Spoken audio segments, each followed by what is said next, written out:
Don't copy my decisions because I've made many poor life decisions. But if you are going to copy me, here are the 5 things that you should copy.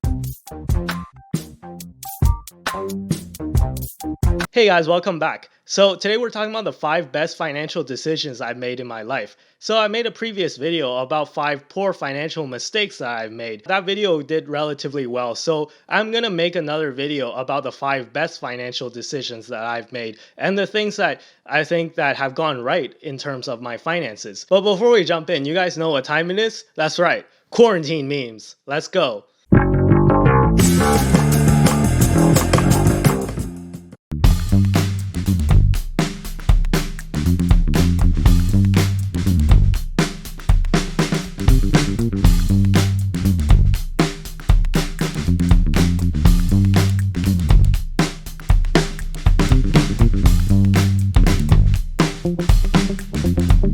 So hope you guys like that. Without further ado, let's jump in. So first decision is smash that like button for the YouTube algorithm. I'm sorry guys, you know I had to do it. You guys know it was coming. Come on. So smash that like button though. Seriously, it really helps out with the channel and it helps the channel grow. But yeah, anyways, in all seriousness though, the first decision is not taking on any credit card debt. So I got a story for this actually. So when I was 18, I got my first credit card. And when I got my first credit card, my dad was like, hey, you got to be careful with this because if you don't pay off your debts, you're going to pay a really high interest rate.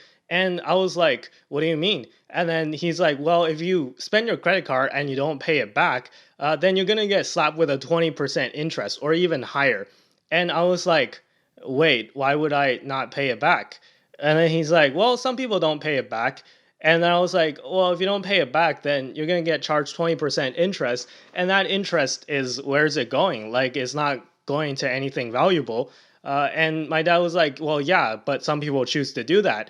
And then I was like, oh, okay, that doesn't make any sense. And my dad was like, well, actually, the credit card industry is a pretty profitable industry. A lot of people actually don't pay off their credit card in full every time. And then credit cards make a ton of money just from the interest.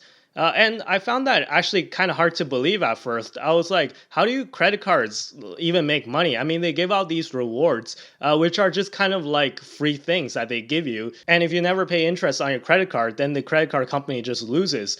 But what I found out later on is that actually a lot of people don't pay off their credit card on time. But yeah, I'm going to sound like a broken record here, but I'm going to say it again. Please repeat after me. I will pay back my credit card in full and on time every month. Please do that. Unless you're literally dying, unless you literally are about to like starve to death or something, you really don't want to take on any credit card debt because one, it hurts your credit score if you don't pay it back in full and on time every month. And second of all, the interest is really high, right? So you're going to get slapped with a 20% interest at least. At least that's the norm here in Canada. And if you don't pay it back on time, it might go even higher. I know a lot of people that pay 25% or even higher in terms of their interest on their credit card just because they missed a few payments, and then the credit card company will jack up your interest rate because all of a sudden you're less trustworthy. So I think all this stuff that I talk about the 5 best credit cards, you guys can go watch that video later. If I'll leave the link down in the description if I remember.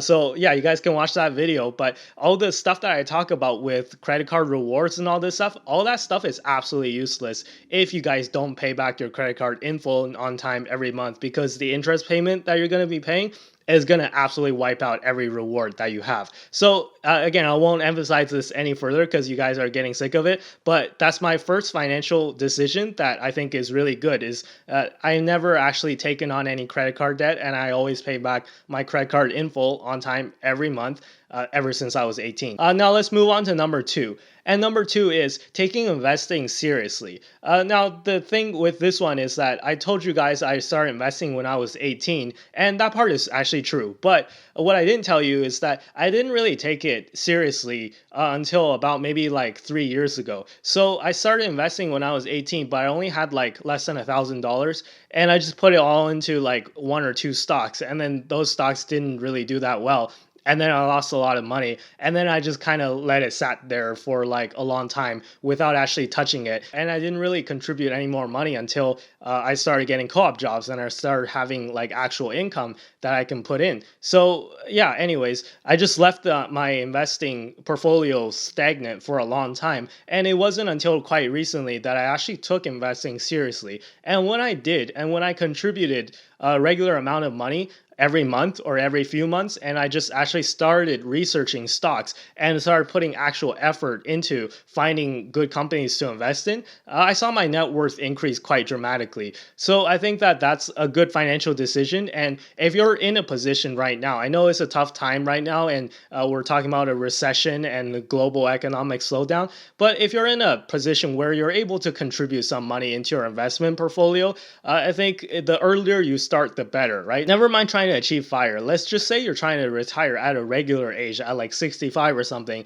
It would still do you a lot of good to start taking investing seriously and start putting a lot more money into your investment portfolio, because the more money you put away now, the more you're going to have later, right? That's the law of compound interest, when you earn interest on top of your interest. So that's how you build up a giant investment portfolio and a giant net worth, 20, 30 years down the line. Now, if you're trying to get rich and you're trying to, put everything into like one basket, throw everything into like Bitcoin or something, thinking that it's going to skyrocket to like $20,000-$30,000 per coin, well, it might, but at the same time, it might also crash, right? So you really got to gauge your risk to reward and see what type of investment works for you. But whatever investment works for you, you just got to put effort into it and actually take it seriously, instead of just thinking, oh, investing is just something I'll do later on when I have money. So, pay yourself first. I talked about that in another video too. So go watch that video if you haven't already. But yeah, pay yourself first.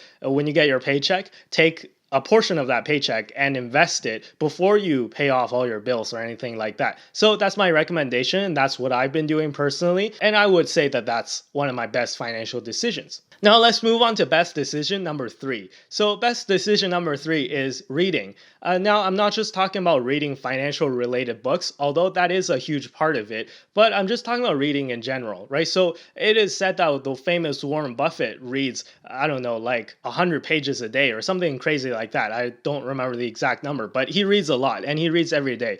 So it's not a coincidence that a lot of these famous investors or famous people in general, or just billionaires, they read a lot, right? So I think that there's a reason why reading is correlated with being successful. Now, I'm not saying that reading will cause you to be successful. I'm just saying that there is a correlation. So reading actually helps you learn a lot more than maybe watching a YouTube video even, just because reading requires a lot more concentration than just putting on a YouTube video. I mean, I'm probably minimized in a tab somewhere, and maybe you're just listening to the audio, you're not even watching this video. So I think that a lot of people, especially on the internet these days, they have really low attention spans, right? And training yourself to have a higher attention span and reading a book and actually getting through a book, I think is tremendously helpful. And it certainly helps me in my career, in my life, just in my mental health like space, just everything in general. I think it helps out with. So some of the books that I recommend, well, I got some right here actually. So one book that really influenced me a lot is Rich Dad Poor Dad by Robert Kiyosaki. So if you haven't read this book, I highly recommend it. It gives me a intro into the world of finance and all that stuff, and that was one of the first finance book that I read that I really liked, and it's really simple and it's pretty short too, so you can get through it pretty quickly. Now, the second book that I would recommend is Doing Good Better. Now, this is about a concept called effective altruism. So effective altruism is about how to maximize your money to charity. So when you give to charity, do you really know whether or not they're using this money for actual good, or are they just spending it all on marketing and stuff like that? So it's all about how to find and maximize the amount of good you're doing with your money. So I highly recommend this book if you haven't read it already. It really gives you a perspective of how privileged we are here in the developed world, if you're watching this from, let's say, Canada, United States, or parts of Europe, that we really have a really strong currency, and we're in a position to really help out people in developing worlds and developing countries. Like if you donate $10 to them, it might be $10 to you. It doesn't really mean anything, but to them, it might be like literally like a month of pay or something, right? So it's absolutely staggering the amount of wealth difference between here in Canada versus in developing countries. So yeah, I think it puts everything into perspective a little better. So the next book I want to recommend is You're a Badass at Making Money by Sincero. Now this book, I know it looks really thick, but it's actually pretty short because the book itself is pretty small. I can fit it into one hand. But anyways, what this book is about training your mindset into the mindset of making money and how to make money properly. So you're thinking, I don't need someone to teach me how to become a better mindset at making money. I actually want to make money for reals. Well, I think that before you learn how to run, you got to learn how to walk, right? And before you learn how to walk, you got to learn how to crawl. And I think that learning how to make money, before you learn how to make money, you got to learn the right mindset and the right approach to what money is and how to generate money. It's all about how to train yourself into thinking that, to get out of that cycle of being broke and worrying about being broke and then being broke again. It's all about how to escape that cycle and actually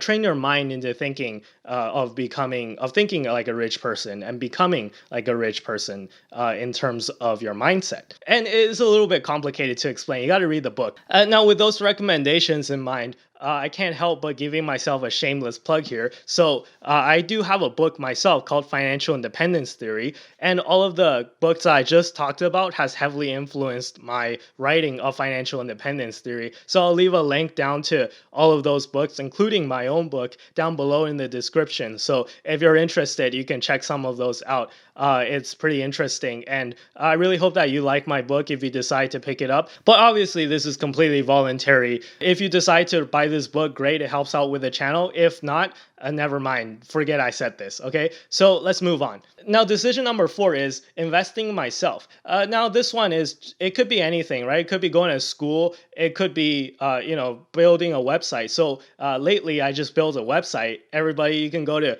www.andyquanzhou.com. So I'll leave the link down below for that as well. So I built my own website, and you're asking, how's building your own website and putting a resume on there, how's that gonna make you money? Well, it's not, right? So I'm not really depending on my website to really make any money for me, but I just think that it's something cool to have, and it's just like a hobby that I spend time on the side. So I think that, having my own website, that's something fun. It costs some money for me to set it up, to buy the domain name, and to just buy a subscription to Wix.com. That's what I use to build it. Not sponsored, by the way, but I really do love the service.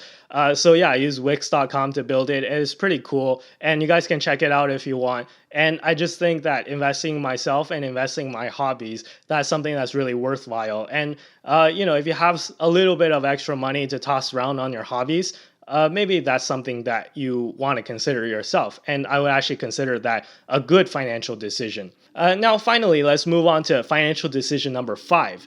Now, number 5 is traveling. So this is kind of interesting why I would put this one in, because traveling is something that costs a lot of money, obviously, right? Well, it doesn't have to, but usually when I'm on vacation, at least, I spend a lot more money than I usually do. So traveling actually costs a lot more money than what I would otherwise spend, and it's an experience, right? So you experience it and then it's gone, and then it's not like if you buy an iPhone you can use it for a long time. But I do think that the experience that you do experience, it stays with you for a long time, right? And I think that that's something that's really valuable, and I certainly learned a lot from my travels. So I went to Iceland in 2018.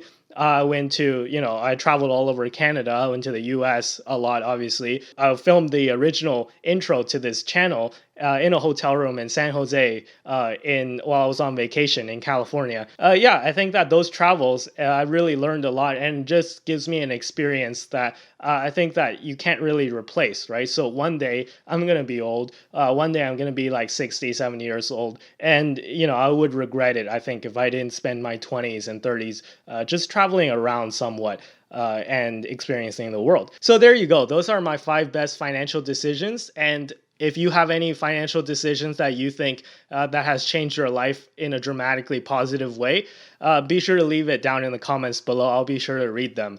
Be sure to hit the like button if you enjoyed this video, and be sure to subscribe if you like this series. Follow me on Twitter and Instagram. Links down below in the description for those as well. And with that being said, I'll see you guys in the next video. Bye-bye.